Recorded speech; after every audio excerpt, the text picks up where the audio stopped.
जय हिंद, वंदे मातरम साथियों। तो आज हम लोग डिस्कस करने वाले हैं पुष्पी पादपों में लैंगिक जनन का। इस चैप्टर से जितने भी महत्वपूर्ण क्वेश्चन हैं जो कि बोर्ड एग्जाम 2026 में पूछ सकते हैं या बार बार पिछले वर्ष जो है पूछे गए क्वेश्चन है जो कि बहुत ही ज्यादा इंपॉर्टेंट है, वो क्वेश्चन हम आपके साथ जो है साझा करने वाले हैं इस क्लास में।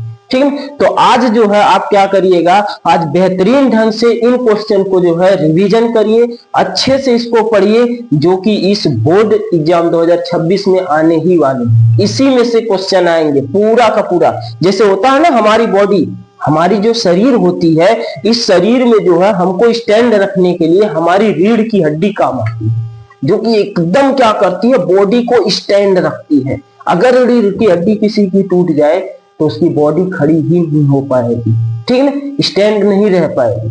तो इस जो चैप्टर है पुष्पी पादपों में लैंगिक जनन, इस चैप्टर के जो हमने इतने क्वेश्चन लेकर आए हैं हम, ये क्वेश्चन जो है एकदम की बहुत ही ज्यादा इस चैप्टर की एकदम रीढ़ की हड्डी है।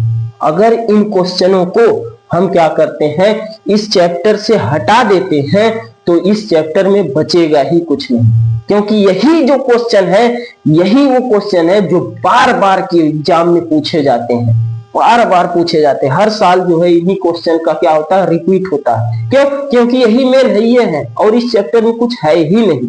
तो हम क्या करेंगे, इन्हीं क्वेश्चनों को जो है देखने का प्रयास करेंगे और समझेंगे।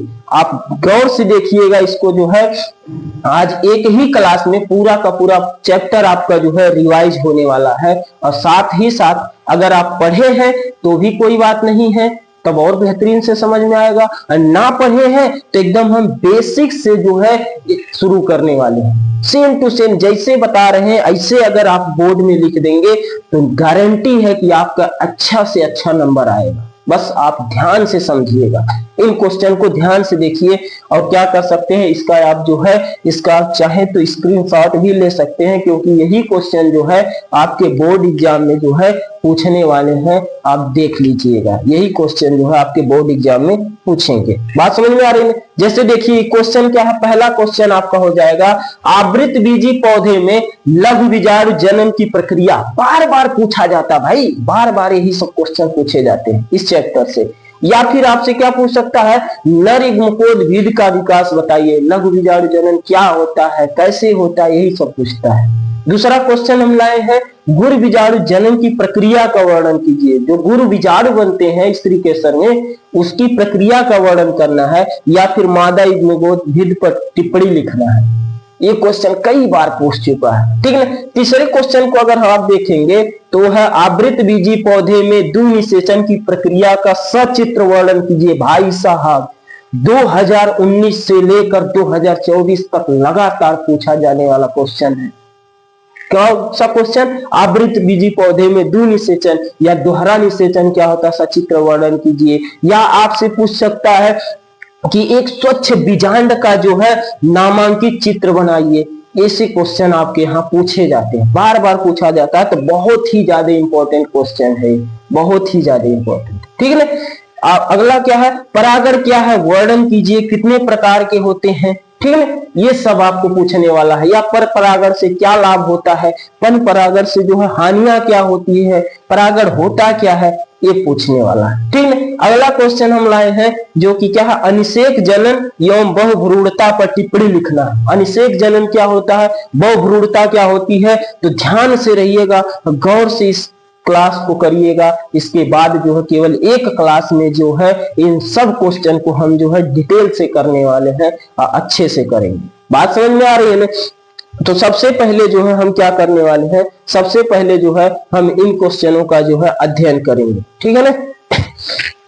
तो देखिए सबसे पहले हम पहला क्वेश्चन जो है स्टार्ट करेंगे, जो कि है क्या, आपका है लघु बीजाणु जनन। या फिर आवृत बीजी जो है पौधे में लघु बीजाणु जनन की प्रक्रिया क्या होती है, होता क्या है। जैसा कि आप जानते हैं कि पुष्प में जो है मुख्य रूप से दो ही भाग होते हैं। एक होता है, होते तो कई भाग हैं, कई भाग होते हैं का मतलब क्या हो गया, कई भाग होते, बाह्य दलपुंज होता है, दलपुंज होता है, ठीक है ना। मगर जनन के लिए केवल दो भाग होते हैं, एक होता है पुंकेसर, एक होता है स्त्री केसर, ठीक है ना। आप देखेंगे कि पुंकेसर में जो होता है, पुंकेसर में कुछ ऐसी संरचना एक पाई जाती है जिसे आप कहते हैं भैया ये क्या है, तो ये भैया है आपका क्या नाम है, इसका नाम होता है परागकोश। क्या नाम होता है बाबू, परागकोश। बहुत ही गौर से देखिएगा, एकदम आसान भाषा में जो है हम आज का करने वाले हैं, समझने वाले हैं, बहुत ही आसानी से समझेंगे। तो ये बाबू होता है परागकोश। अब ये परागकोश में कौन काम होता है, परागकोश में बाबू परागकण बनत है। क्या बनत है, परागकण बनला। इनमें क्या बनेला बाबू, परागकण बनत है। तो क्या हो जाएगा, लघु बीजाणु जनन क्या होता है कि परागकोश में, पुष्प के परागकोश में परागकण के बनने की जो प्रक्रिया होती है उसी को कहते हैं क्या, लघु बीजाणु जनन। परागकोश में परागकण, परागकण को ही क्या कहते हैं बाबू, इसी को कहते हैं लघु बीजाणु। इसी को क्या कहते हैं, इसी को कहा जाता है लघु बीजाणु। परागकण को ही क्या कहा जाता है, लघु बीजाणु। तो आपकी परिभाषा क्या हो जाएगी, स्टार्ट कहां से करेंगे कि परागकोश में परागकण यानी कि लघु बीजाणुओं की जो बनने की प्रक्रिया होती है ना बाबू, उसी को क्या कहते हैं, उसी को कहते हैं लघु बीजाणु जनन। बात समझ में आई कि ना आई। एक तो परागकोश है पुष्प में, अब परागकोश में परागकण बनेगा, ऐसी बनने की जो प्रक्रिया होती है इसी को कहते हैं कौन चीज, लघु बीजाणु जनन। जैसे आप लोग हैं, जैसे घर पर बनता होगा, आपके यहाँ खाना बनता होगा, तो खाना बनने का कुछ प्रोसेस होता होगा। दाल बना रहे हैं तो दाल बनाने का कुछ प्रोसेस होता होगा, सब्जी बना रहे हैं तो सब्जी बनाने का प्रोसेस होता है। तो उसी प्रकार जो है यहाँ पर परागकोश में परागकण बनने का प्रोसेस होता है, जबकि उसी प्रोसेस को ही कहा जाता है क्या, लघु बीजाणु जनन। बात समझ में आई कि नहीं आई।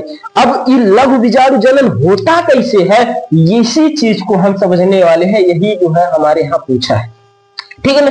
तो हम बात कर रहे थे किस चीज की, परागकोश की। आप जानते हैं कि परागकोश जो होता है, परागकोश कुछ ऐसी संरचना होती है, हम आपको आसानी से दिख रहा होगा कि इसमें जो है दो भाग आपको दिख रहे हैं। कितने भाग होते हैं परागकोश में, भाग कितने होते हैं, दो। तो परागकोश में बाबू जो है दो भाग होते हैं। कैसे दो भाग हमको पता चला है बाबू, अगर हम क्या करते हैं, इसी परागकणा को बिचवा से जो है काट देते हैं, इसी परागकण को हम क्या करते हैं, बीच से काट देते। ना समझ में आ रहा, देखिए ना, भिंडी देखिए, भिंडी लो बाबू, भिंडी को अगर हम बीच से ऐसे काटते हैं, भिंडी को काटते हैं तो उसमें देखेंगे अंदर में कई तो छेद रहता, 5-6 तो छेद रहता, ठीक है। तो जितना छेद उतना भाग। उसी प्रकार अगर आप परागकोश लेंगे, अब परागकोश को धके काट देंगे, कट देना। जब काटेंगे तो काटने के बाद उसमें कितने छेद दिखेंगे बाबू, आपको दो छेद दिखेंगे, दो भाग होते हैं, और इसी को कहा जाता है बाबू पाली। तो परागकोश में कितने पाली, दो पाली। कितने पाली होते हैं बाबू, दो पाली जो है परागकोश में क्या होते हैं, पाए जाते हैं।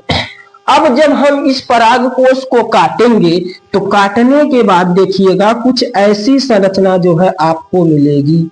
कैसी संरचना मिलेगी, ऐसी संरचना। भिंडिया को काटते हैं तो उसमें स्पष्ट दिखाई देता है, उसका जो छेद होता है, उसका छेद आपको क्या है, स्पष्ट दिखाई देता है। तो आप परागकोश को अगर काटेंगे तो परागकोश में कुछ जो है इस प्रकार की संरचना आपको देखने को जो है मिलेगी। ये तो ऊपर वाला हो गया, ये देखिए नीचे वाला कैसे होगा, ठीक है ना।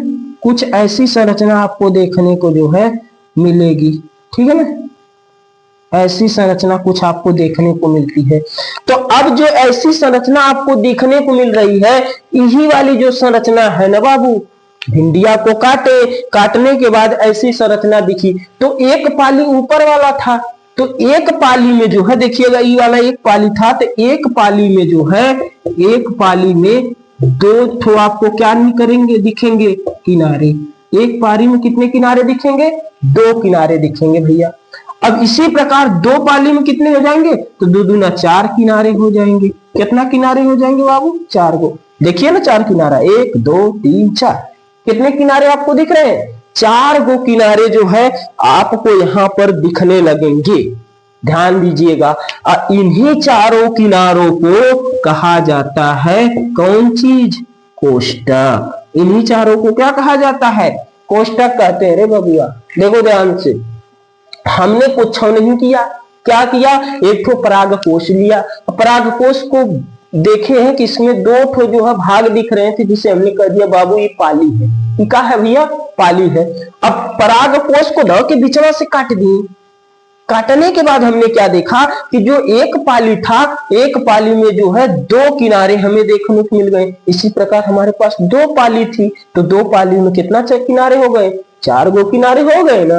और 4 किनारे में अब इन्हीं किनारों को कहा गया कोष्टक। तो इस प्रकार जो है कितने कोष्टक बन के तैयार हो गए, 4 गो।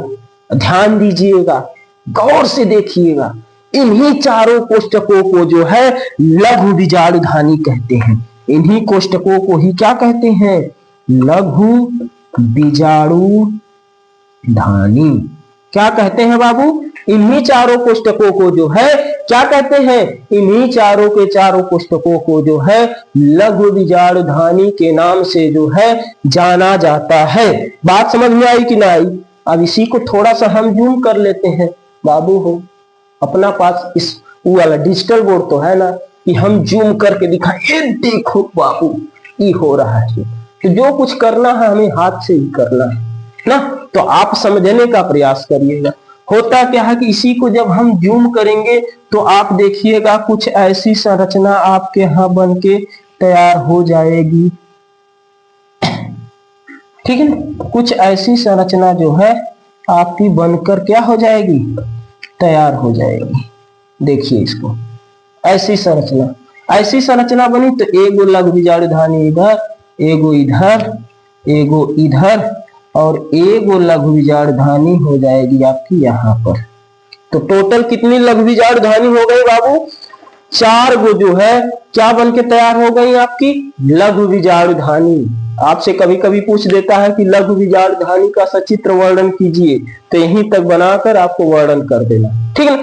अब हम क्या करते हैं, कहते हैं देखते हैं ना, थोड़ा सा जिज्ञासा हो रही हमको भैया, जिज्ञासा हो रही कि देखें एकरा भीतर कौन चीज है, कौन चीज है जो हमको पढ़ना पड़ रहा है भाई, काहे को पढ़ना पड़ रहा है, देख लेते हैं थोड़ा भीतर।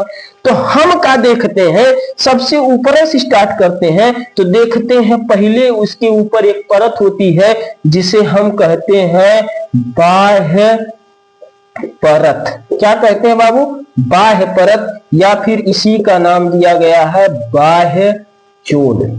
क्या नाम दिया गया है, बाह्य चोल। बाहरी है इसीलिए बाह्य, परत है परत हो गई, या फिर इसी को क्या कहते हैं, बाह्य चोल कहते हैं।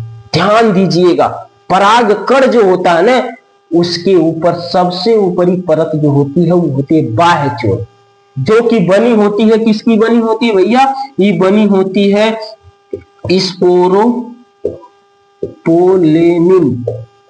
स्पोरोपोलेनिन की बनी होती है, जो कि बहुत ज्यादा ही कठोर होती है। हम देखते हैं आगे, इसको देखते हैं भैया ये बहुत ज्यादा कठोर है।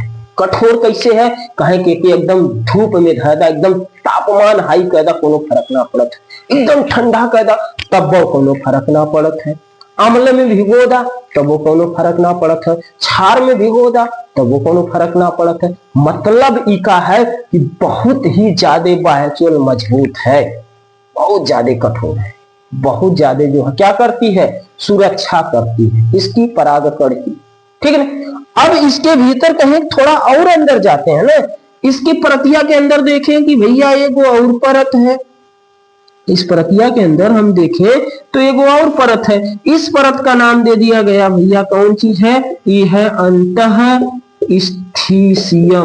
स्थिसियम कौन सी परत है, अंतःस्थिसियम परत है, सिंगल परत है वो अंतःस्थिसियम ना। कहें कि भैया अभी मजा नहीं आ रहा है, अब क्या करें, और अंदर चलते हैं, और अंदर चलते देखे अब क्या होता है। इसके और अंदर हम लोग गए तो देखे भैया इसके अंदर और 3 गो परत हमको दिख गई, 3 गो जो है हमको परत दिख गई। लो भैया अब इसके अंदर हमको क्या दिख गई, ये देखिए 3 परत, हम ऐसे कर दे रहे हैं जान जाए, ठीक है ना। 3 गो और हमको परत दिख गई, इसे हमने कह दिया कि भैया ये कौन चीज है, बीच में है, इसीलिए ये क्या है, मध्य परत है। अब हमको समझ नहीं आ रहा, कहेंगे सर जी पहली वाली को तो बता दिए कि कठोर होत है, ये दोनों का करत है, अंतःस्थिशियम मध्य परत, ये दोनों करत का है। ये तो बताइए बाबू, ये जो दोनों होती है ना, अंतःस्थिशियम और मध्य परत, ये क्या करती है? ये पराग कोश के स्फुटन में, पराग कोश के स्फुटन में मदद करती हैं। पराग कोश के स्फुटन में क्या करती हैं? मदद करती। भैया सपोज करिए हमारा है पराग कोश, दो पाली दिख रहा है ना, एक पाली दो पाली ना, इसको अगर हिस्स काट दें, भैया कटाओ मत रे बाबू कटा दोगे फिर लिखेंगे कैसे, पढ़ाएंगे कैसे ना। इसको अगर हम क्या करते हैं, इसको अगर इसमें परागकण बन के तैयार है तो यह दोनों वो परत है जो क्या करेंगी? इसके स्फुटन में मदद करेंगी। पराग कोश के फूटने में क्या करेंगी? पराग कोश के फूटने में जो है मदद करेंगी। बात समझ में आई कि ना आई? तो पराग कोश के फूटने में जो है मदद कौन करती है? अंतः परत, और कौन करती है? अंतःस्थिशियम मध्य परत। ध्यान दीजिएगा, ये जो मध्य परत है इसकी संख्या कितनी होती है? 1 से लेकर 3, कम से कम 1 होगी, ज्यादा से ज्यादा 3 होगी। समझ आई बात कि ना आई? इतनी बातें समझ आई आपको कि ना आई? बताइए, इतने में कोई दिक्कत है तो आप बता सकते हैं, ठीक है ना? समझ आ गया? हम आगे बढ़ते हैं। आगे हम कहें कि थोड़ा और भीतर चलते हैं ना, तो और भीतर हम गए तो देखें ससुरा एगो और परत मिल गई। अब इस परत का नाम दे दिया भैया, ई है कौन सी परत? ई है टैपिटम। कौन परत है बाबू? इसका नाम कौन चीज है? इसका नाम है टैपिटम। अब टैपिटम का करत है, ई जवन है पराग कण को क्या करती है? पराग कण को बाबुआ ई पोषण देती है। क्या देती है? पोषण देते रे भैया। पराग कण को क्या देते हैं? पोषण देते हैं। जैसे आप लोग के घर में आपकी मम्मी पापा आपको पोषण देते हैं ना, खाना पीना टाइम से देते हैं ना, बाबू खा ला, हमार बहनी खा ला, ये हमारा हीरा खा ला हो। उसी प्रकार जो इसमें परागकण बनेगा की तरह ना, उसको पोषण देने का काम, उसको भोजन देने का काम कौन करेगा? टैपिटम करेगा। कभी कभी पूछ देता है भैया कि बहुकेंद्रकीय क्या होते हैं? तो ये जो टैपिटम की परत है ना बाबू, इनमें जो है टैपिटम में जो है बहुत से केंद्रक पाए जाते हैं। बहुत से क्या पाए जाते हैं? केंद्रक पाए जाते हैं। इसीलिए जो है इसे क्या कहते हैं? इसीलिए इसे बहुकेंद्रकीय कहते हैं। क्या कहते हैं बाबू? यही लिए कि जो ना बहुकेंद्रकी कहल जाला। समझ में आई बात ना?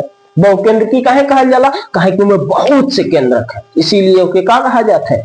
बहुत केंद्रकीय, बहुकेंद्रकीय कहा जाता है। इतनी बातें समझ में आई कि ना आई? ठीक है। कहते सर जी अभी मेन चीज तो बताए नहीं, परागकण कैसे बनते, अभी ऊपर ऊपर की चीज बता रहे। बाबू पहले आप किसी के बारे में ऊपरी जानकारी लेंगे तब ना। वो ना कहते हैं कि बिच्छी का मंत्रवा न जाने सांप के दिल में हाथ डाल तो पहले आप बिच्छी का मंत्र सीखिए, उसके बाद सांप का मंत्र सीखिए।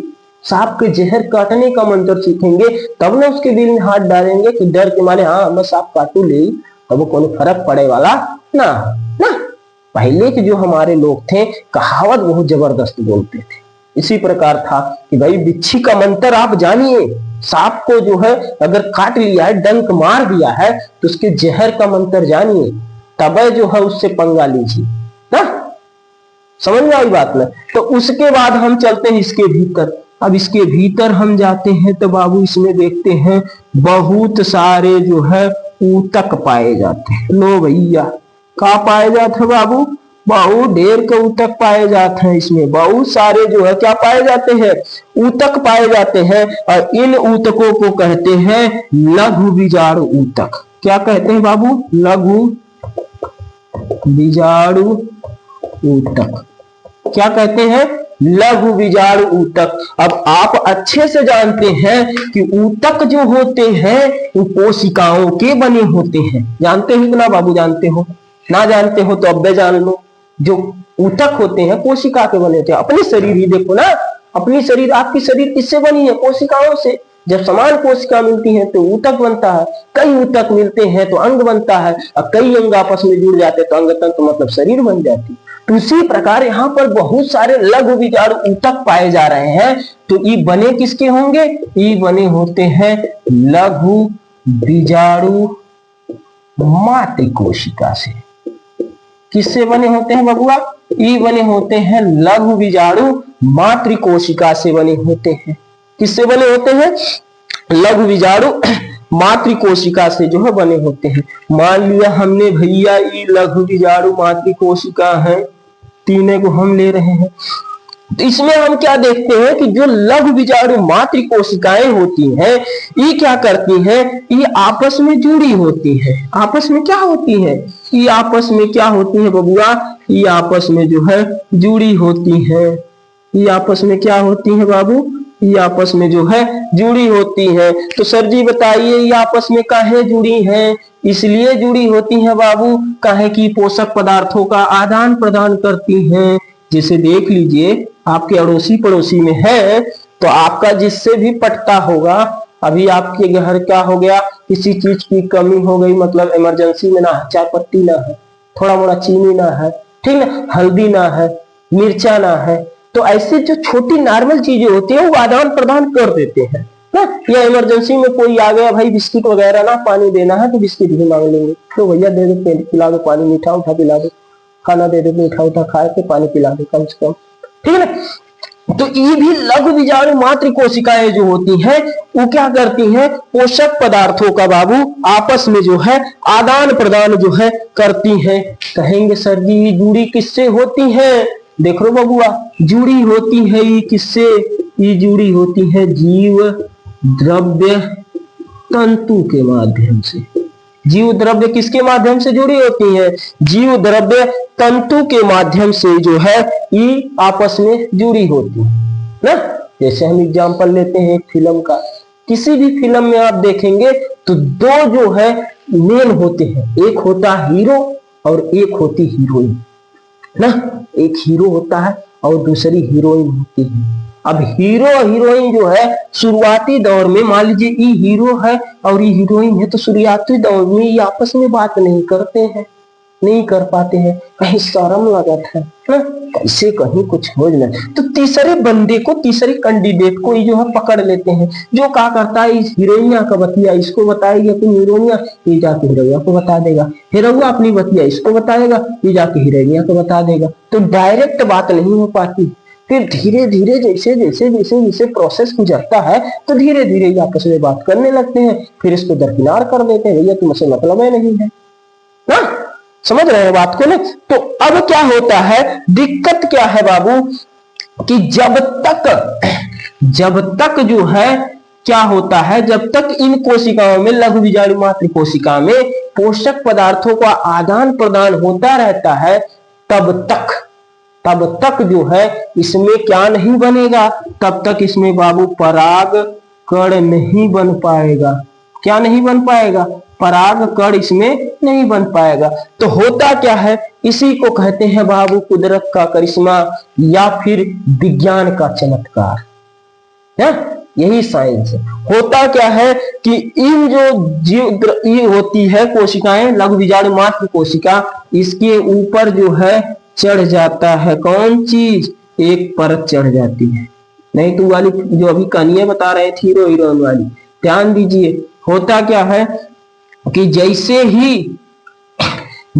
ही हीरोइनिया के पप्पा को पता चलेगा कि हमारी बिटिया जो है किसी से बतिया रही है, तो वो करेंगे क्या, पकड़ के लाएंगे, एक कमरा में ले जाके बंद कर देंगे। लो भैया बंद कर दिया। अब बंद करने के बाद क्या होता है, धीरे से टारगेट गैस चलाएंगे, अब दिया हुआ करके डाल देंगे ना। तो अब क्या होता है, वही प्रक्रिया होती है। इसके ऊपर परत चढ़ जाती है। कौन सी परत चढ़ती है सर जी? बाबू चढ़ती है इसके ऊपर जो है कैलोज नामक परत चढ़ जाती है, जिसकी वजह से जो है इसमें पोषक पदार्थों का आदान प्रदान नहीं हो पाता है। अब का हुई सर जी? अब का हुई सर जी? अगर बाबू इतना समझ में आ गया है तो अब का होगा हम बता ही रहे हैं, आगे का होगा। देखो अब क्या होता है, यही जो लघु बीजाणु मातृ कोशिका है, इसी लघु बीजाणु मातृ कोशिका में होता है कौन चीज, इसी में होता है अर्धसूत्री विभाजन। क्या होता है बाबू? अर्धसूत्री विभाजन। विभाजन तो पता है ना, एक से दो होना, एक मात्र कोशिका से दो पुत्री कोशिकाओं, दो या दो से अधिक पुत्री कोशिकाओं में बदलना ही क्या कहलाता है? वही होता है अर्धसूत्री विभाजन।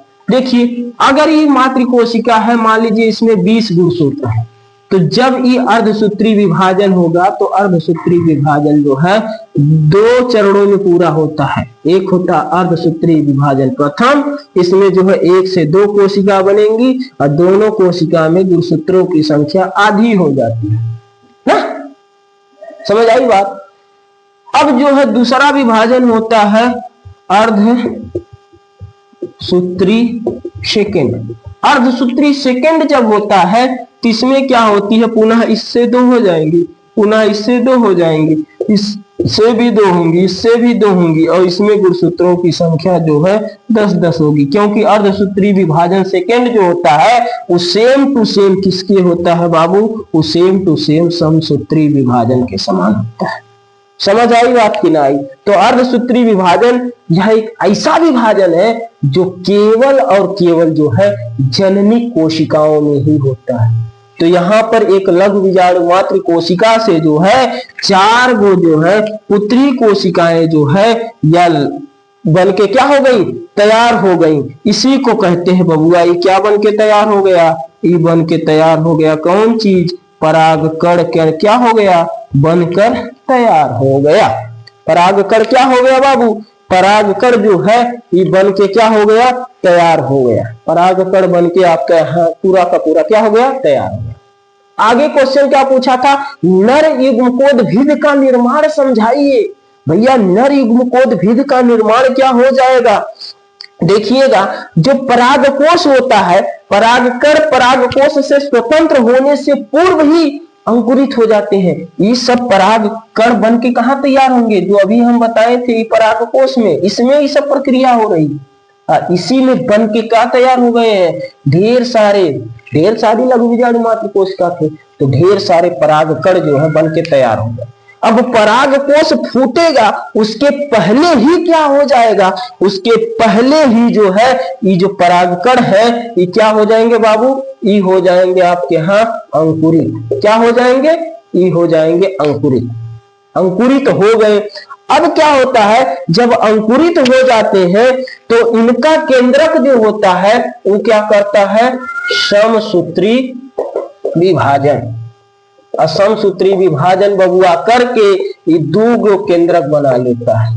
कितना केंद्रक बना लेता है? इसमें एक परागकण में जो है 2 केंद्रक बन के तैयार हो जाते हैं। ध्यान दीजिएगा, मान लीजिए ये परागकण है तो इसमें जो है इसमें n कोशिका है तो ये क्या हो जाएगा? 2 गो पराग क्या बना लेगा? 2 केंद्रक बन गया। एक केंद्रक जो होगा बड़ा केंद्रक होगा। इस बड़े वाले केंद्रक को क्या कहते हैं? वर्धी केंद्रक। बड़ा वाला जो केंद्रक होता है, कौन वाला? बड़ा वाला जो केंद्रक होता है इसे कहते हैं वर्धी केंद्रक, और छोटा वाला जो केंद्रक होता है इसे कहते हैं जनक केंद्रक। क्या कहते हैं? जनक केंद्रक। छोटा वाला, ठीक है, छोटा वाला जो होता है उसे कहते हैं जनक केंद्रक, और बड़ा वाला जो होता है उसे क्या कह देते हैं? और उसे कहते हैं भाई वर्धी केंद्र। अब इन्हीं केंद्रकों के चारों ओर क्या होता है? कोशिका द्रव्य एकत्रित हो जाता है, जिसकी वजह से अब से जो है ये क्या होंगे? अब से जो है यही जो है होने वाले हैं। क्या होएगा? तो अब से जो है ये परागकण बनकर पूरा का पूरा रेडी है। बस जरूरत किसकी है? तो जाने की जरूरत है कहां पर? वर्तिकाग्र पर। इतनी चीजें क्लियर है कि ना? बताइए। डन डना डन। समझ में आया कि ना आया? रे भैया समझ आ गया? चलो भाई, जब समझ आ गया तो हमारा उद्देश्य एक ही था कि आपको समझाना है। आप समझ गए तो इससे बेटर हमारे लिए कुछ होना है बाबू। अब हम चलेंगे, डिस्कस करेंगे अपने दूसरे क्वेश्चन की तरफ, जो कि है गुरु बीजाणु जनन। क्या है बाबू दूसरा क्वेश्चन आपका? क्या था दूसरा क्वेश्चन? था गुरुजी गुरु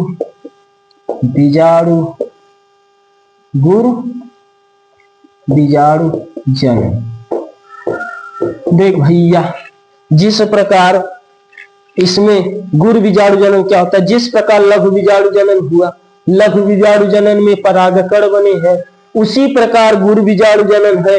गुरु बीजाणु जनन में जो है क्या होता है, गुरु बीजाणु जनन में जो है गुरु बीजाणु बनते हैं। गुरु बीजाणु जनन में कौन चीज बनते हैं बाबू, गुरु बीजाणु बनते हैं। अब गुरु बीजाणुओं के बनने की जो प्रक्रिया होती है उसी को कहा जाता है गुरु बीजाणु जनन। गुरु बीजाणुओं के बनने की प्रक्रिया को ही क्या कहते हैं, उसी को कहते हैं गुरु बीजाणु जनन। थोड़ा सा हम लोग और देखते हैं क्या होता है भैया, स्त्री के सर में कैसे प्रक्रिया होती है, इसको हम लोग ध्यान से समझते हैं। देखो भैया, ये है आपका कौन चीज, स्त्री के सर का मुख्य भाग। सबसे ऊपरी वाले भाग को कहते हैं बाबू वर्तिकाग्र। क्या कहते हैं, सबसे ऊपरी वाले भाग को कहा जाता है वर्तिकाग्र। दूसरा वाला जो भाग होता है इसे कहते हैं हम लोग बबुआ वर्तिका, ठीक है ना। और तीसरा वाला फूला हुआ भाग जो होता है इसे कहते हैं अंडाशय। बोलिए, यहाँ तक समझ में आया कि ना आया, आ गया समझ में, बताओ बबुआ समझ में आया कि ना आया, आ गया सर जी समझ में। तो आगे चलते हैं, मुख्य रूप से तीन ही भाग है, वर्तिकाग्र, वर्तिका, अंडाशय। अब इसके बीच में हम देखते हैं कुछ ऐसी संरचना होती है, अभी हम छोटा बना रहे हैं, इसी को हम जूम करेंगे। कुछ ऐसी संरचना पाई जाती है जिसे हम लोग कहते हैं बीजांड। जिसे क्या कहते हैं बाबू, इसी को कहा जाता है कि ये है बीजांड। ये क्या है, बीजांड है। अब देखिए, इसी बीजांड को हम थोड़ा सा बड़ा करके जो है इसका हम अध्ययन करने का प्रयास करेंगे। लो भैया, हम बड़ा कर दे रहे हैं, जैसा आप कहें वैसा ही होगा, तो ध्यान से करिए। देखिए ना, मिटाओ भाई, कैसे बन गया ना, कुछ ऐसे करिएगा, इस प्रकार हो जाएगा। फिर इसको जो है थोड़ा सा आगे बढ़ाइएगा ऐसे ना, इसको भी थोड़ा सा आगे बढ़ा के ऐसे ले जाइए, फिर ऐसे ला दीजिए ना। ये हो गया कौन चीज, ये हो जाएगा एक स्वच्छ बीजांड। स्वच्छ बीजांड कभी कभी पूछ देता है, एक स्वच्छ बीजांड का नामांकित चित्र बनाइए, जैसा कि हमने क्वेश्चन में दिया था।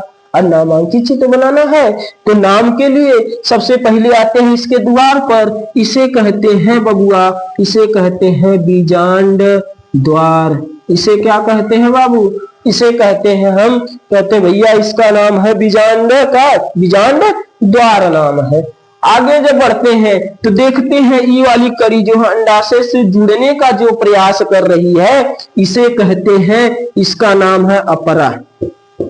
ध्यान दीजिएगा बाबू, किसी को जब बच्चा पैदा होता है तो उसका नाड़ा काटा जाता है, दाई आती है नाड़ा काटती, वो नाड़ा है का बबुआ, वो नाड़ा जो है बच्चे को माँ से जोड़ता है। इनने का होता है सर जी, इनमें बाबू ध्यान दीजिएगा, माँ जो कुछ भी खाती है पोषक पदार्थ उनके शरीर में, उनके रक्त में जाता है, और उसी रक्त से उस बच्चे में पोषक पदार्थों की मात्रा किससे पहुंचती है, तो अपरा में, अपरा के माध्यम से, उसी को अपरा या फिर नाड़ा कहते हैं। उसी प्रकार पुष्प में भी जो पोषक पदार्थ होंगे ये बीजांड में कैसे जाएगा, इस अपरा के द्वारा जाएगा। अपरा एक नली नुमा संरचना होती है जो ले जाकर उसे पोषण दे देती, कहते लो बबुआ अब बढ़िया से खाओ, अब मजा करो, क्या करो, मजा करो, ऐश करो रे बबुआ, तुमको कोई दिक्कत ना है। ये वाला एक जो नली नुमा संरचना होती, नलिया जो है, इस नलिया को कहते हैं बीजांड वृंत। क्या नाम दिया गया बबुआ, इसका नाम दे दिया गया है कि यह है बीजांड वृंत। क्या है, बीजांड वृंत। और जहां पर ये समाप्त होती, देखिए यहां से समाप्त होकर इसे मुड़ गई है, इसको कहते हैं नाभिका या नाभिक। इसे क्या, जैसे हम लोग की नाभि होती है ना, जहां पर कहां से जहां से काटते हैं वहां नाभि बन जाती है, नाभि हम भाषा भोजपुरी भाषा में डोरी कहते हैं, ठीक है। तो जो नाभि होती है उसी प्रकार इसकी भी क्या होती है, नाभिका होती है।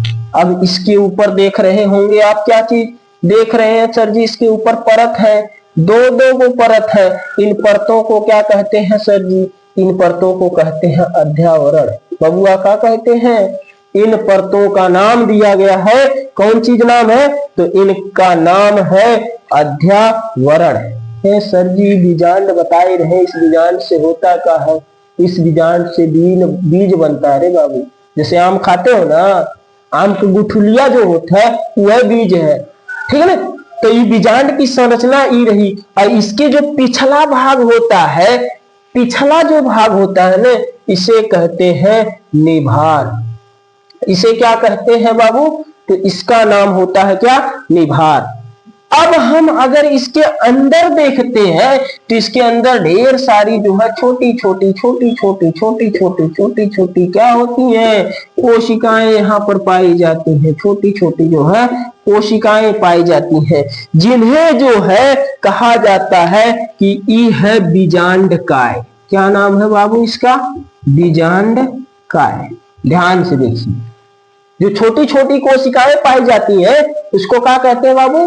तो इसका नाम होता है बाबू बीजांडकाय। क्या नाम होता है?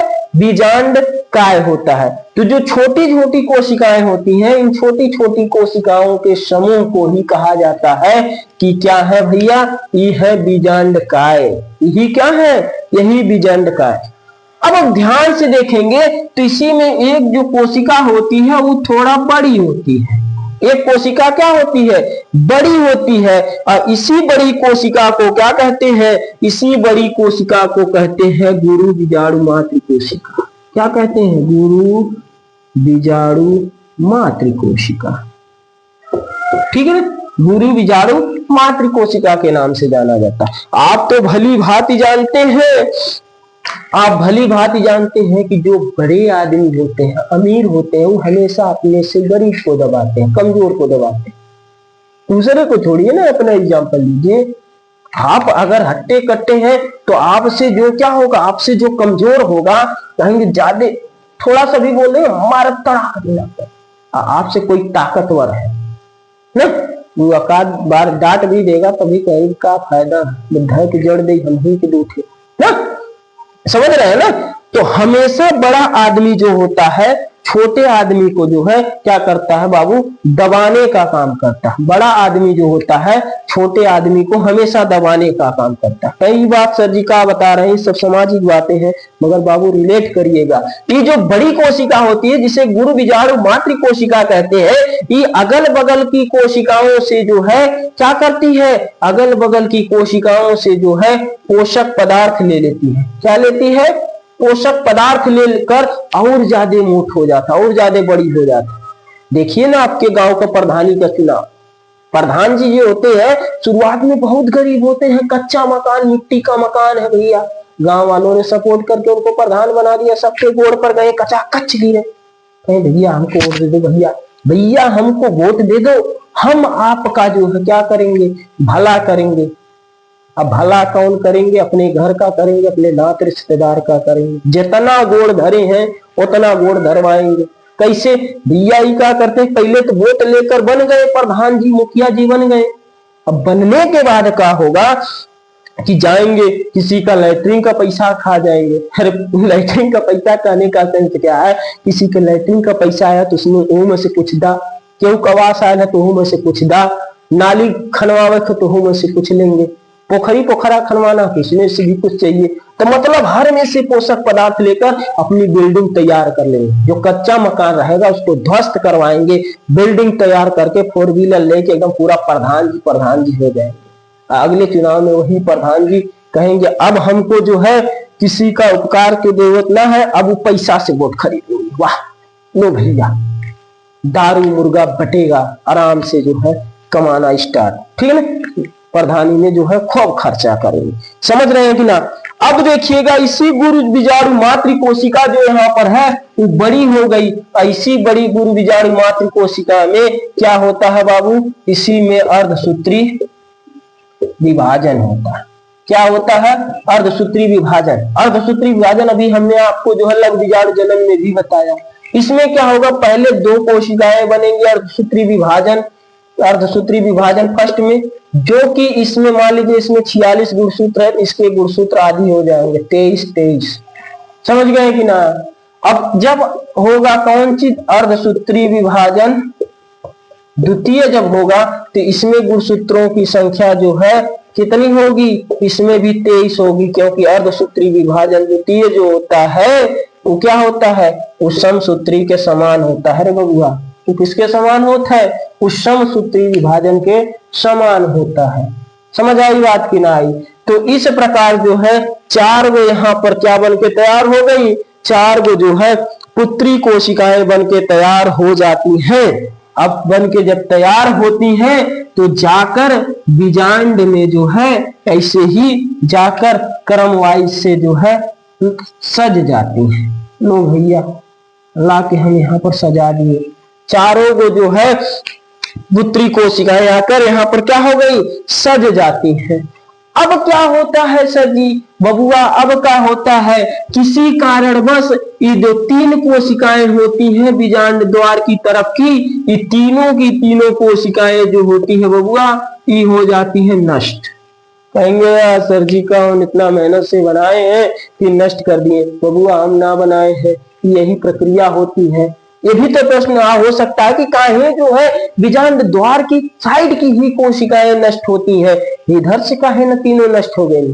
हर जगह तो आप लोग क्वेश्चन ऐसे करते हैं ना भैया, इधर से काहे से हो गई है? काहे न इधर से हो गई?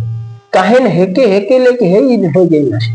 काहे यह पिछली वाली बचत? तो बाबू देखिएगा पहले भी और आज भी जब पहले युद्ध होता था 2 राजाओं का तो सेनापति और राजा को जो है पीछे एकदम पूरा बकायदे से रखा जाता था कि वहां तक कोई ना पहुंच पाए।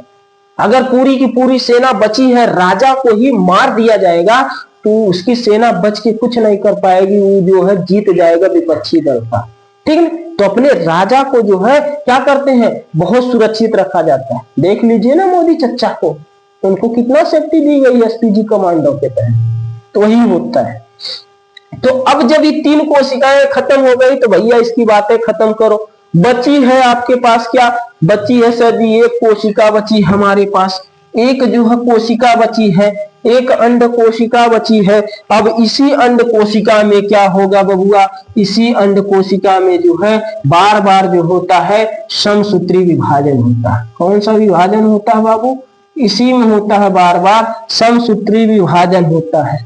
अब समसूत्री विभाजन जो होता है देखिएगा एक केंद्रक था तब इसमें पहले 2 केंद्रक हो जाते हैं ना, जैसे पात में बैठा के खिला रहे हैं कह वो पूरी कह दिया।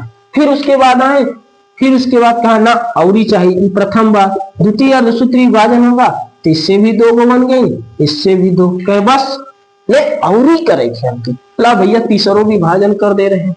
तीसरा विभाजन जब करेंगे तो यहाँ 2 से कितनी हो जाएंगी? अब 4 हो गई। यहाँ 2 से कितनी हो जाएंगी? 4 हो गई। कहे अब और चाहिए ना, बस पेट भर गया भाई, अब ना चाहिए। अब क्या होता है? अब देखिएगा गौर से, हमेशा जो है ईर्ष्या होती है ना या लालच होती है। तो होता क्या है कि इस किनारे वाले सोचते हैं कि ई किनारे वाले मौज कितने होंगे, ई किनारे वाले सोचते हैं कि ई वाले मौज में होंगे।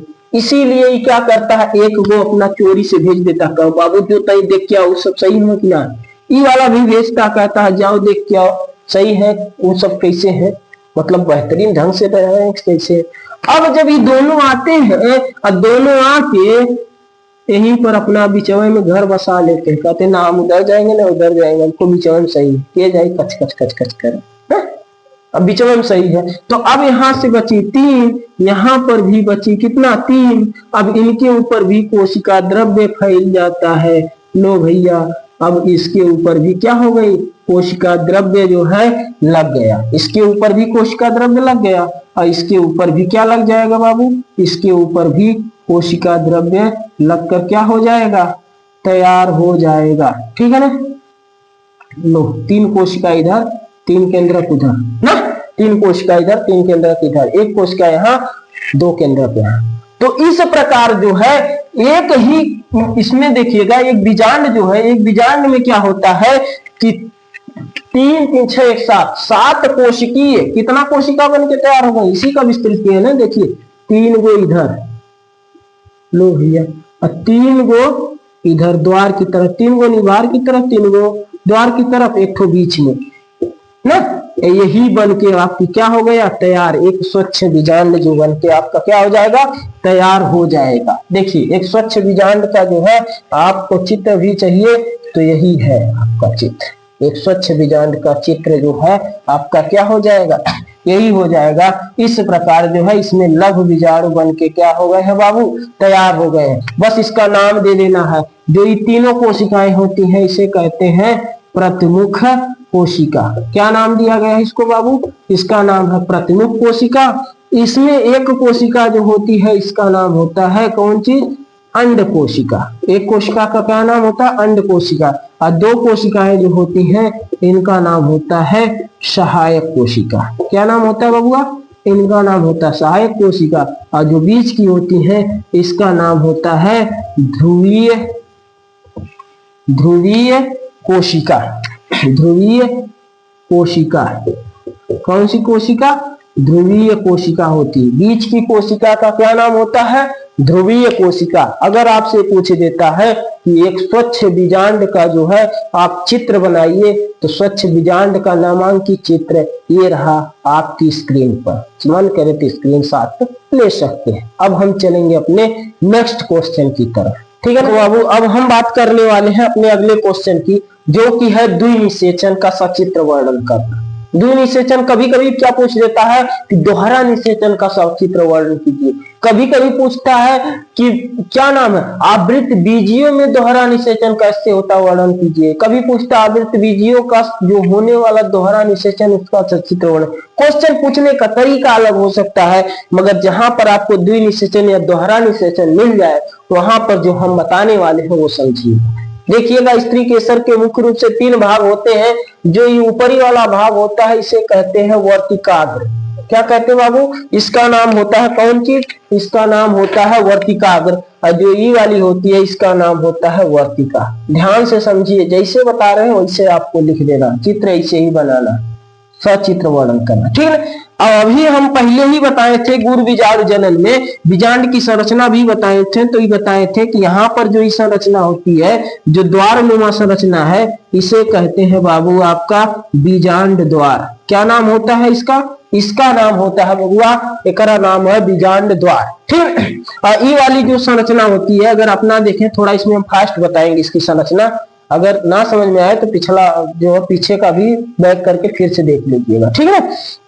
ई वाला जो संरचना होता है इसे क्या कहते हैं, इसका नाम होता है अपरा, ठीक है ना। इसका नाम होता है बीजांड वृंत। क्या नाम होता है, बीजांड वृंत नाम होता है। साथ ही बताते चलिए, ई वाला जो भाग है इसका नाम होता है नाभिका। क्या नाम होता है, नाभिका नाम होता है। इसके ऊपर 2 आवरण होते हैं। इन आवरणों को क्या कहा जाता है, इन आवरणों को कहा जाता है अध्यावरण। क्या कहते हैं बाबू, इन आवरणों का क्या नाम होता है, तो इन आवरण का नाम होता है अध्यावरण, ठीक है ना। जो इसका पश्च भाग होता है, पश्च भाग को क्या कहते हैं, पश्च भाग को कहते हैं बाबू निभार। क्या कहते हैं, निभार। ये तो हो गई क्या, ये हो गई इसकी बाबू संरचना, ठीक है ना। आपसे पूछा है कि द्विनिषेचन या फिर दोहरा निषेचन क्या होता है। ध्यान से सुनिएगा इस पॉइंट को, ठीक है ना। तो निषेचन क्या होता है यही तो हम समझेंगे पहले। भैया निषेचन क्या होता है, मेल में अगर हम बात करें मनुष्यों में, तो मेल में स्पर्म बनता है, फीमेल में ओवम बनता है। मेल युग्मक और फीमेल युग्मकों के मिलने की प्रक्रिया ही निषेचन है। तो यहाँ पर क्या होगा, मेल युग्मक कौन है, मेल युग्मक है इसमें परागकण। फीमेल युग्मक क्या है, फीमेल युग्मक का नाम है, इसका नाम है गुरु बीजाणु, परागकण। और क्या है, यहाँ पर क्या हो जाएंगे, गुरु बीजाणु। इस तरह ना समझ में आए तो आप सीधे कह दीजिएगा भैया नर युग्मक तथा मादा युग्मक,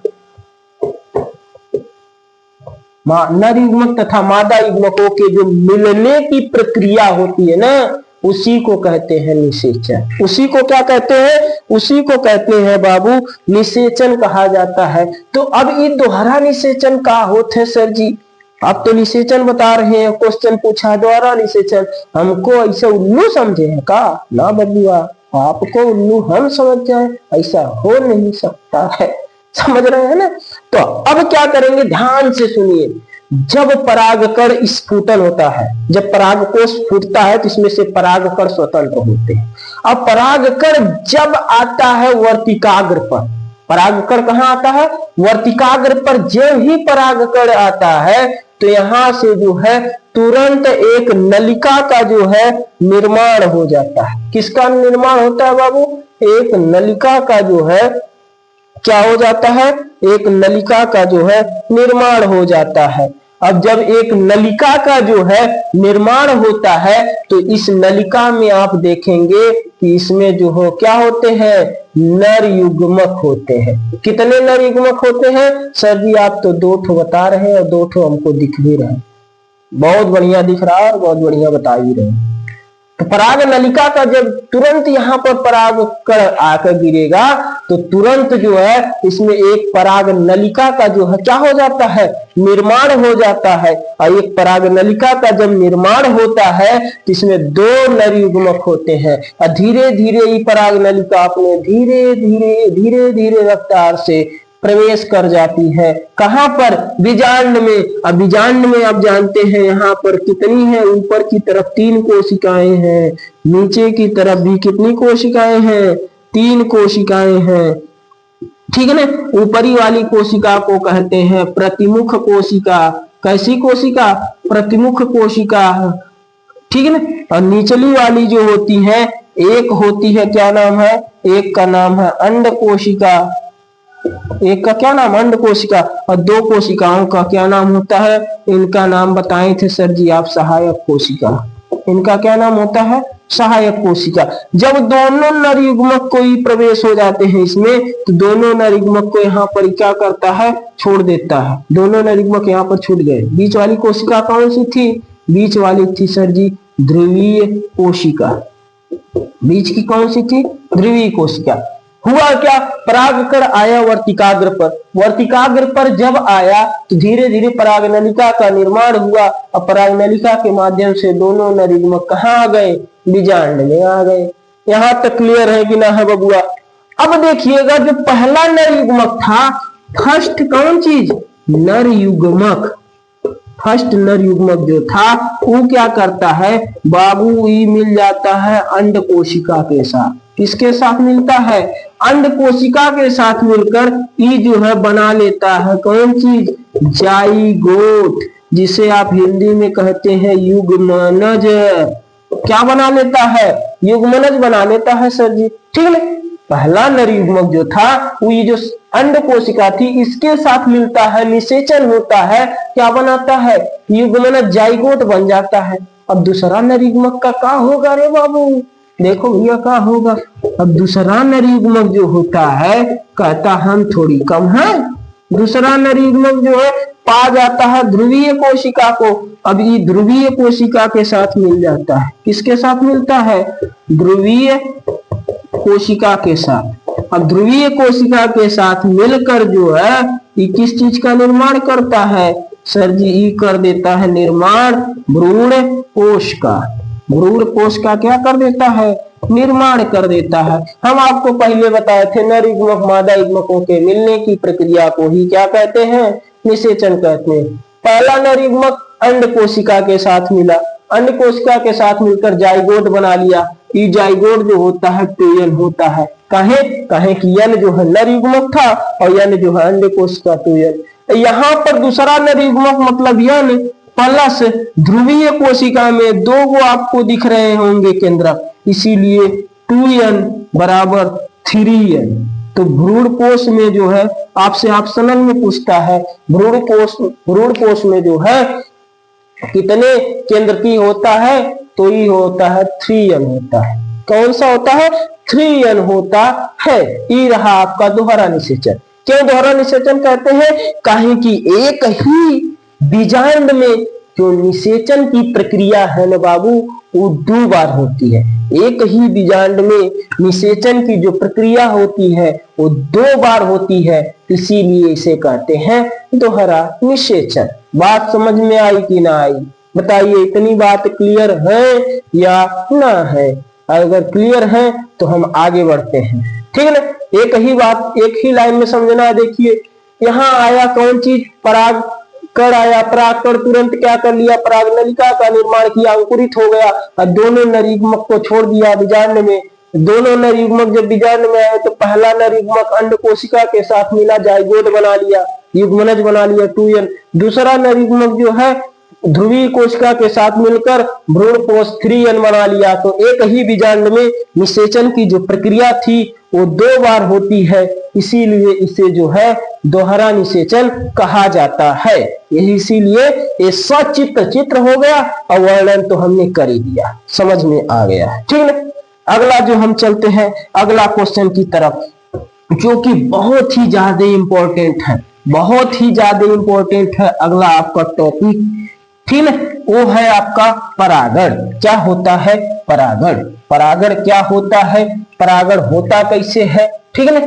परागण क्या होता है और परागण होता कैसे है, परागण कितने प्रकार के होते हैं और परागण जो है से लाभ क्या होता है, पर परागण से क्या लाभ है, पर परागण से हानि क्या है।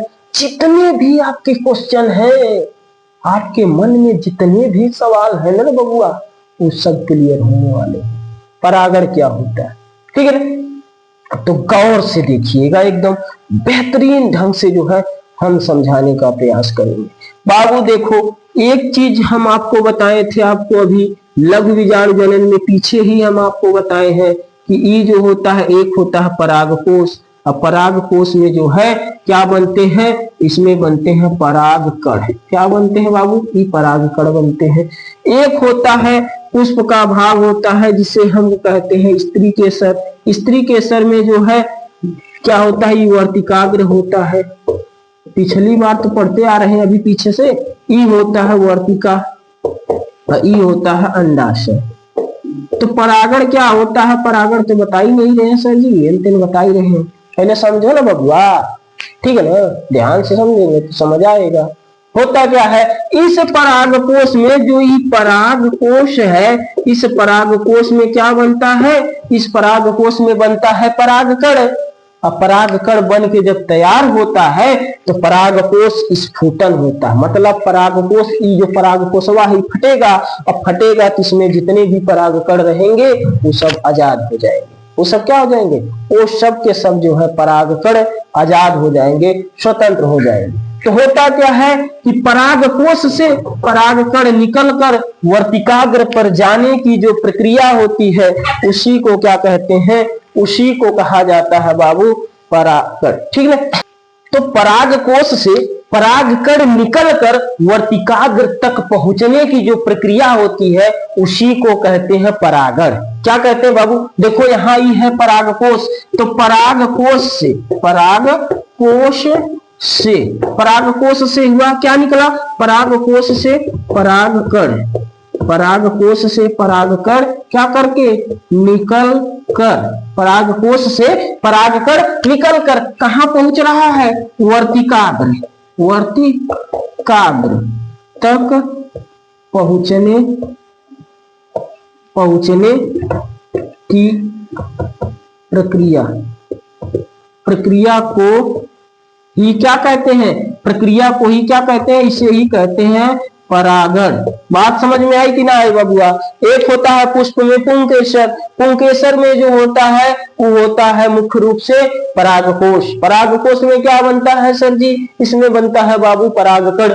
अब परागकण जब बनेगा, परागकण बन के जब आजाद होएगा तो भाग के जाएगा वर्तिकाग्र पर, जब वर्तिकाग्र पर पहुंच जाएगा तो उसी प्रक्रिया को क्या कहते हैं, उसी को कहते हैं परागण। उसी को क्या कहते हैं बबुआ, परागण कहते हैं। अब हम बात करेंगे आगे कि परागण होते कितने प्रकार के हैं, परागण जो है कितने प्रकार के होते हैं। तो लो भैया जान लो, परागण जो है कितने प्रकार के होते हैं। तो परागण बाबू जो है मुख्य रूप से 3 प्रकार के होते हैं, ठीक है।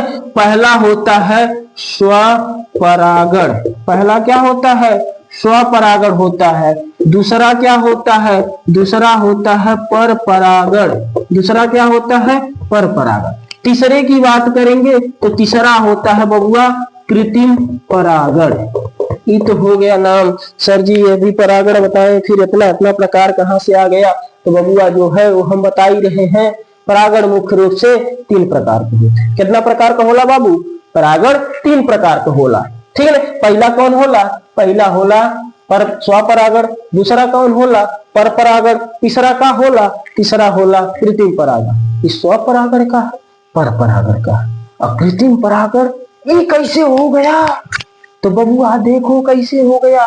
स्वपरागण क्या है? जब एक ही पुष्प है, जब पुष्प क्या है? एक है, उसी पुष्प की परागकोश से परागकण निकला और उसी पुष्प के वर्तिकाग्र पर पहुंच गया, तो उसे क्या कहेंगे? उसे कहेंगे स्वपरागण। एक पुष्प के पराग, पुष्प एक गो है, पुष्प कितना है? पुष्प एक है, ठीक है ना? पुष्प एक है और इसमें जो है पराग कोश भी है और इसमें जो है वर्तिकाग्र भी है, वर्तिकाग्र भी है। इसी परागकोश से पुष्प निकला, वह पुष्प है एक, और इसके परागकोश से पुष्प निकलकर इसी के वर्तिकाग्र पर गया, तो उसे कहेंगे स्वपरागण। उसे क्या कहेंगे? स्वपरागण कहेंगे। क्लियर है कि ना है? समझ में आई बात की ना आई? समझ में आ गई सर जी। जब वह पुष्प है, वह पुष्प का परागकण वही पुष्प के वर्तिकाग्र तक जाएगा तो स्वपरागण हो जाएगा। डन डना डन, समझ में आ गई सर जी? आ गया। जब एक पुष्प है, इसके परागकोश से क्या निकला? परागकण निकला। एक पुष्प है, इसके परागकोश से निकला परागकण, ई चला गया दूसरे पुष्प के, कहां पर चला गया बबुआ? ई चला गया वर्तिकाग्र पर ना। एक पुष्प के परागकण, दो गो फूल है, एक गो फूल के क्या निकला? परागकण निकलकर दूसरे फूल के वर्तिकाग्र पर आ गया, तो उसे क्या कहेंगे? परपरागण। उसे क्या कहेंगे? उसे कहा जाएगा परपरागण कहा जाएगा बाबू। उसे क्या कहा जाएगा? तो उसका नाम होगा परपरागण। अब तो सर जी तू को समझ में आ गया। वाह वाह। अब के पुष्प का परागकण उसी पुष्प के वर्तिकाग्र पर जाएगा तो स्वपरागण, और एक पुष्प का परागकण किसी दूसरे पुष्प के पराग वर्तिकाग्र पर जाएगा तो उसे क्या कहेंगे? परपरागण कहेंगे।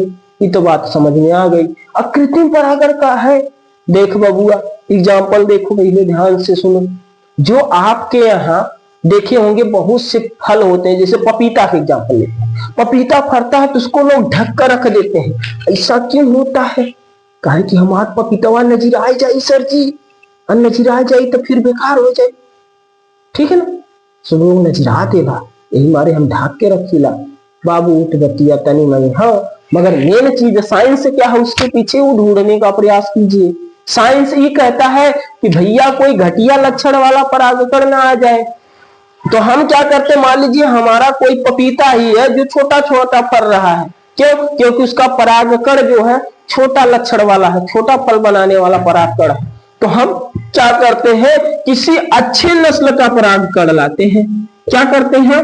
अच्छे नस्ल का परागकण लाते हैं और अच्छे नस्ल का परागकण लाकर अपने हाथों से चिमटी की मदद से निकालेंगे परागकण को और ले जाके क्या कर देंगे? वर्तिकाग्र को दे देंगे।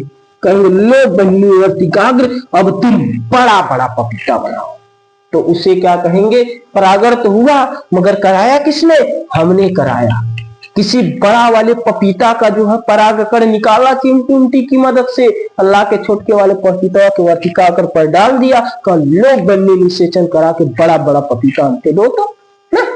तो कृत्रिम परागण क्या होता है? जब मानव अपने लाभ के लिए, जब मानव क्या करता है? अपने लाभ के लिए जो है, अपने लाभ के लिए जो है परागण करवाता है स्वयं से, तो उसे ही कहा जाता है बाबू कृत्रिम परागण। उसे ही क्या कहते हैं? उसका नाम ही दे दिया गया है बबुआ कृत्रिम परागण। अब आपसे क्या पूछता है? परागण से लाभ क्या होते हैं, हानियां क्या होती हैं? मेन चीज बोर्ड में जो पूछा जाता है वही हम बताएंगे। ढेर ज्यादा बता के क्या फायदा, काहे कि अब आपके पास टाइम बहुत कम है ना। पर परागण से लाभ क्या होता है? पर परागण से लाभ क्या होता है सर जी, ये तो बता दीजिए। तो भैया देख लीजिए, पर परागण जो होता है, पर परागण से जो होते हैं, जो बीज बनते हैं, बीज जो होते हैं वो स्वस्थ बनते हैं। पहला लाभ हो गया कि भैया जो पर परागण होता है, पर परागण से उत्पन्न जो बीज होते हैं वो स्वस्थ होते हैं। और क्या होते हैं? ये जो है बड़े बड़े बीज तैयार होते हैं। बड़े बड़े बीज जो होते हैं क्या होते हैं? हमें तैयार होते हैं। पर परागण के माध्यम से ही बीज पहली बार स्वस्थ होगा, दूसरा जो क्या है अच्छा जो है बीज बनेगा, तीसरा क्या है कि इससे फल जो होगा, फल जो हमको मिलेगा खाने के लिए बढ़िया बढ़िया ताजा ताजा बड़ा बड़ा फल मिलेगा पर परागण से ना, एकदम स्वस्थ स्वस्थ जो है फल मिलेगा। अब फल का जो स्वाद होगा वो भी क्या होगा? स्वादिष्ट होगा। क्या होगा, स्वादिष्ट स्वादिष्ट हमें क्या मिल जाएंगे, फल मिल जाएंगे। अब इससे बढ़िया हमको चाहिए का रे बबुआ, मेन उद्देश्य हमारा क्या है, फल है। हमको बढ़िया बढ़िया फल मिल जाए और उससे अच्छा हमें क्या चाहिए, हमें कुछ होना चाहिए, बस हमको फल मिलना चाहिए। तो ये हो जाएंगे, इसके कौन चीज हो जाएंगे, लाभ हो जाएंगे। पर परागण से हानि क्या होती है भैया, इसमें देखिएगा जब पर परागण होता है तो इससे हानि क्या होती है, इससे जो है अधिक परागकण जो होते हैं क्या होते हैं, अधिक परागकण नष्ट हो जाते हैं। काहे नष्ट होते हैं, काहे कि पर परागण का जब आप प्रकार पढ़ेंगे तो वहां पर समझेंगे पर परागण जो है किसके द्वारा होता है, पर परागण जो है जंतुओं के द्वारा होता है। किसके द्वारा होता है, कीटों के द्वारा होता है। किसके द्वारा होता है भैया, मधुमक्खियों के द्वारा होता है। मधुमक्खियों के द्वारा होता है। जैसे देखिए जिसके द्वारा होएगा वही परागण होएगा। जैसे देखिए ये हो गया का जंतुओं द्वारा पर परागण, पर परागण, जंतुओं द्वारा पर परागण, कीटों द्वारा पर परागण, ठीक है, मधुमक्खियों द्वारा पर परागण, ठीक। और क्या होगा, और किसके द्वारा पर परागण हो रहा है, और हो रहा भैया जल द्वारा पर परागण, ठीक है। और किसके द्वारा हो रहा है, वायु द्वारा पर परागण, ठीक है, वायु द्वारा पर परागण। या फिर देखिएगा चींटी द्वारा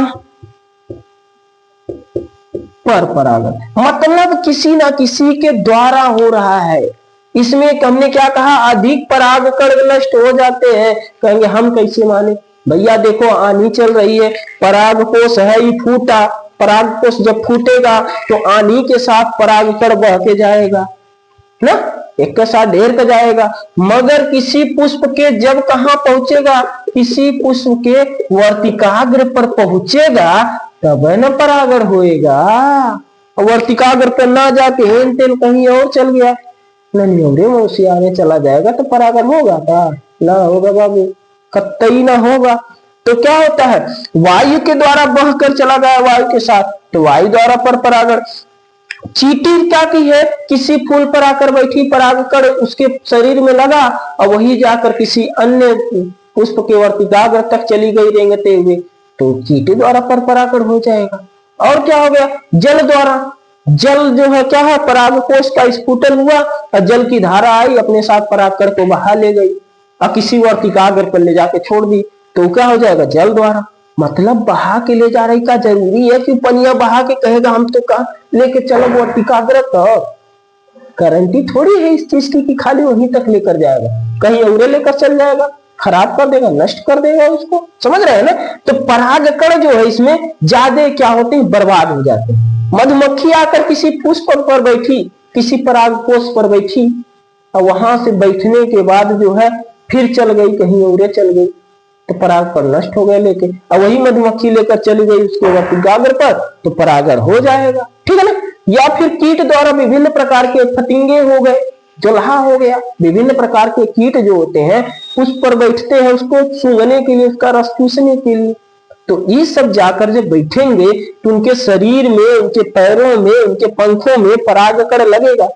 कहेंगे इसे कैसे मान ले भैया, सरसों का खेत में आप जाते हैं तो आपको पूरा देह में लग जाता है पीला पीला पीला पीला पीला, वो है क्या पीला पीला, कभी सोचे हैं, वही है परागकण।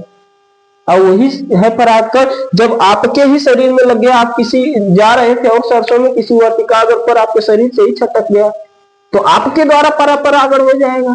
समझ में आ रही बात में। तो ये जो होता है पर परागण, पर परागण में क्या होता है, अधिक परागकण क्या हो जाते हैं, व्यर्थ हो जाते हैं।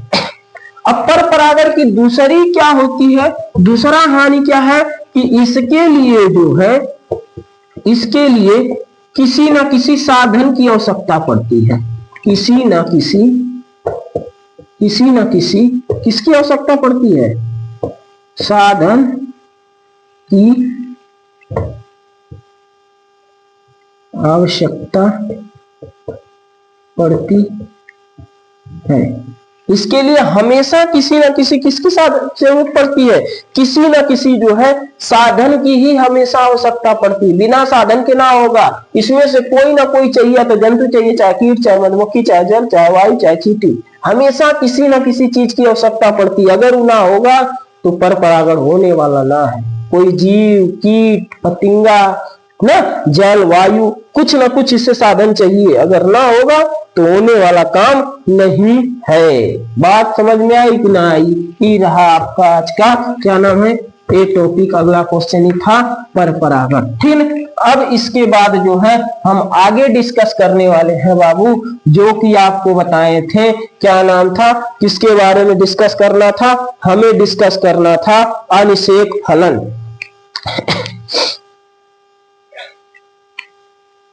ठीक, क्या इस पर डिस्कस करने वाले थे हम लोग? हम डिस्कस करने वाले थे अनिषेक फलन। अनिषेक फलन क्या होता है, बस देखिए, अनिषेक फलन क्या होता है, जब बिना निषेचन के ही बीज का निर्माण हो जाता, बिना निषेचन के ही बीज का फल का निर्माण हो जाता है, तो उसे क्या कहते हैं, अनिषेक फलन।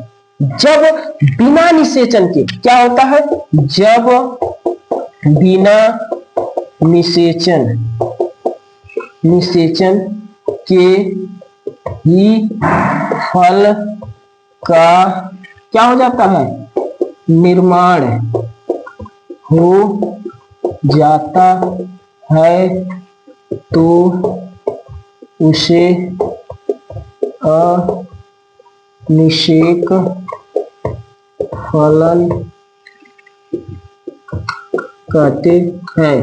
अब इसकी खासियत क्या होती है अनिषेक फलन की, भैया इसमें जो होता है, इसमें बीज अल्प विकसित होते हैं, अल्प विकसित, या फिर होते ही नहीं है, या फिर क्या होते हैं, या फिर होते ही नहीं है। बात समझ में आई कि ना आई? अनिषेक फलन क्या होता है, ऐसा फल जो बिना निषेचन के ही बन के तैयार हो जाता है, इसमें जो है इसे ही क्या कहते हैं, अनिषेक फलन कहते हैं। ऐसा भी होता है का कोई फल? हाँ बबुआ होता है। का नाम है सर जी बता दीजिए।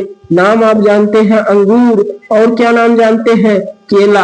अंगूर और केला ऐसा फल है जिसमें कभी निषेचन होता ही नहीं है, तो ये क्या हो जाएंगे, अनिषेक फलन हो जाएंगे। ठीक है ना, अनिषेक फलन हो जाएगा। ठीक है, बात समझ आई कि ना? बिना निषेचन के ही फल बन गया, अनिषेक फलन हो जाएगा। अगला हमारा था जिसका नाम है असंग जनन। क्या है, असंग जनन। असंग जनन का मतलब क्या हो गया कि जब बिना निषेचन के ही बीज का निर्माण हो जाता है। क्या होता है बबुआ, बिना निषेचन के ही बीज का निर्माण हो जाता है, उसे असंग जनन कहते हैं। देखिए इसमें जो है ना तो किसकी जरूरत होती है, ना ही अर्धसूत्री विभाजन होता है और ना ही भ्रूण बनता है। क्या हो जाएगा, इसमें ना तो क्या होता है, अर्धसूत्री विभाजन, इसमें ना तो अर्धसूत्री विभाजन होता है और ना ही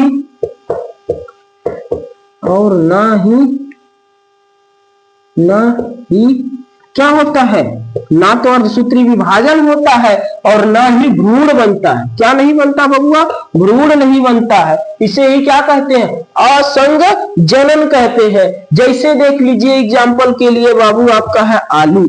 आलू में क्या होता है, आलू में जो है निषेचन नहीं होता है। एग्जाम्पल के लिए देख लीजिए गन्ना में भी निषेचन नहीं होता, इसीलिए ना गन्ना को काट काट के बोया जाता है। आलू को क्या करते हैं, काट काट के बोते हैं। ठीक है ना, यही होता है। ठीक है, समझ आई बात की ना आई? जब बिना निषेचन के ही क्या होता, बिना निषेचन के ही बीज का निर्माण हो जाता है, तो उसे क्या कहते हैं, असंग जनन कहते हैं। एक आपका था, क्या नाम है, बहुभ्रूणता। बहुभ्रूणता। अगला क्या है, बहुभ्रूणता क्या है? आप अच्छे से जानते हैं बाबू कि क्या होता है बहुभ्रूणता। आप अच्छे से जानते हैं कि भाई एक जो होता है नर युग्मक होता है। क्या होता है? नर युग्मक। नर युग्मक तथा एक जो है मादा युग्मक। जब दोनों मिलती हैं तो इसी से बनता है, कौन चीज बनता है? जाइगोट बनता है। जाइगोट। इसी से क्या बन के तैयार होता है बाबू आपका? इसी से बन के तैयार होता है जाइगोट, जिसे आप युग्मनज भी कहते हैं। तो एक नर युग्मक तथा एक मादा युग्मक जब दोनों आपस में मिलते हैं तो उससे जो है जाइगोट क्या करता है? बनकर तैयार होता है। अब इसी जाइगोट में जो है, इसी जाइगोट में क्या हो रहा है? बार बार अगर विभाजन होता है, क्या होता है? बार बार क्या हो गया? विभाजन हो गया। अब बार बार विभाजन होने से, बार बार क्या होने से? बार बार जो है इसमें विभाजन होने से जो है अनेक क्या बन जाते हैं? अनेक बीजों का जो है निर्माण हो जाता है। बार बार विभाजन होने से क्या होता है? अनेक बीजों का निर्माण हो जाता है। बार बार विभाजन होने से अनेक बीजों का क्या हो जाता है? अनेक बीजों का जो है निर्माण होकर तैयार हो जाता है। इसी को तो कहा जाता है बाबू, क्या कहा जाता है?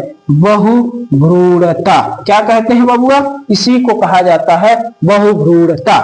इसी को क्या कहते हैं? देखो, एक नर युग्मक एक मादा युग्मक दोनों जब मिलते हैं जाइगोट बनता है। और जाइगोट में क्या हो गया? बार बार विभाजन होगा।